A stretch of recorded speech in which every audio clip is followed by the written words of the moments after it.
A U.S. federal appeals court has rejected rules intended to prevent Internet service providers, ISPs, from prioritizing certain types of content. Net neutrality is the principle that ISPs should not block web traffic for customers who pay less to give faster speeds to those who pay more. The U.S. Federal Communication Commission, FCC, adopted the rules in 2010. They were challenged by ISP Verizon, which claimed the FCC was overstepping its legal authority.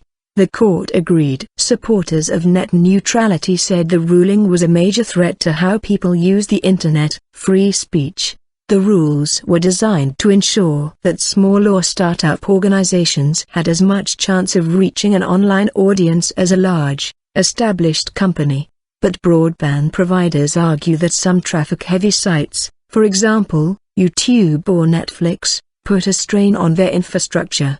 They say they should be able to charge such content providers so that users who pay more can get faster access to those sites than other customers. As a consequence, companies who did not pay would find that access to their services could be slower for customers. Verizon had said in September 2013 that if it were not for net neutrality rules they would be looking at different pricing models. In a statement released after the ruling, Verizon said that the court's decision would not affect customers' ability to access and use the Internet as they do now. The court's decision will allow more room for innovation, and consumers will have more choices to determine for themselves how they access and experience the Internet, it said. The boss of BitTorrent, a system for sharing large files using peer-to-peer technology, warned that the court's decision would be a major threat to innovation, free speech and the Internet as we know it. For the ISPs, it's a momentous decision. This ruling will consolidate their powerful role as arbiters of culture and speech. And we can expect this consolidation to escalate now that big content and big networks have been given an unambiguous green light. For everyone else,